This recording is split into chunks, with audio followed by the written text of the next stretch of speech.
Hey, this is Brittany from She Abundantly at sheabundantly.com.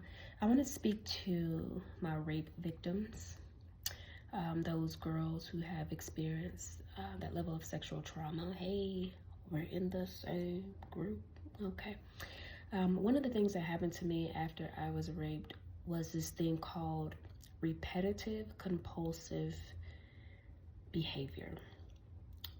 I think it's called repetitive compulsive behavior. Shout out to my sexual trauma therapist who helped me process a whole year after it happened. But one of the things that happened was I went back to my abuser.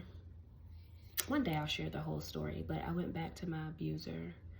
This was a date rape, a legit rape. But I was in so much disbelief, I blamed myself. And when I was in therapy,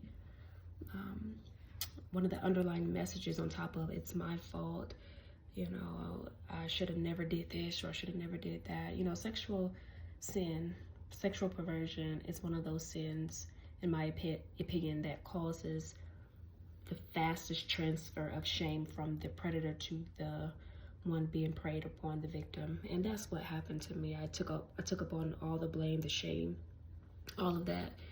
And the thing that came out of therapy was, I don't just have sex with anybody.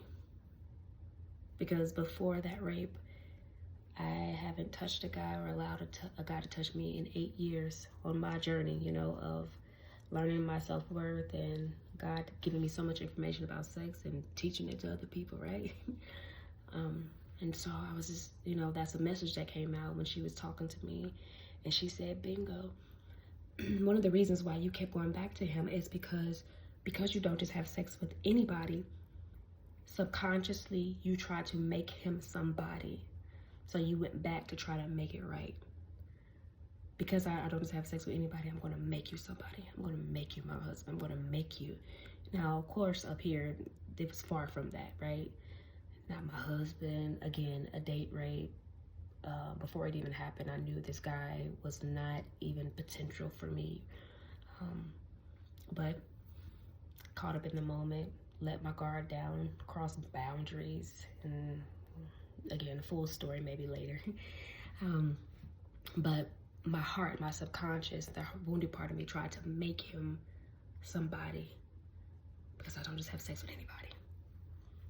And it kept me bound to this person to the point to where I had to fly out of the state just to break free from this person.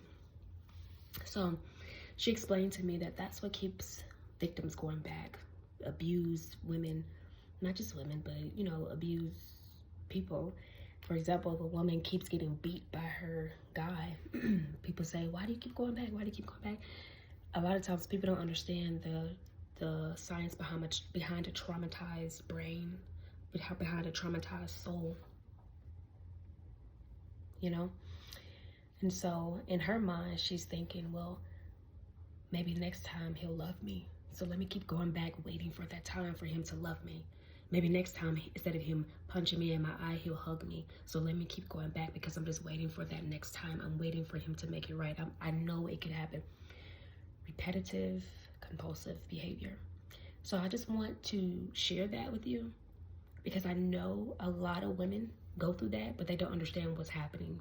And then people call them stupid, or people just, you know, you confide in people, or you don't understand, they don't understand it, so they don't have the answer for you. You don't understand it, so you think you're broken. It's like, what is wrong with me? That's one of the things that happens. It's so much more that's going on in the brain and the mind, all that jazz, but you're not alone. Kind of do you some research on that. Bring it up to your counselor, therapist, to see if they understand what that is.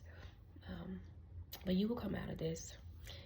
That's why a lot of women outside of being raped, they go to the next guy, right? And the next guy, a lot of promiscuity starts to happen. That's involved in that thing too, repetitive compulsive behavior. All right, until next time, peace.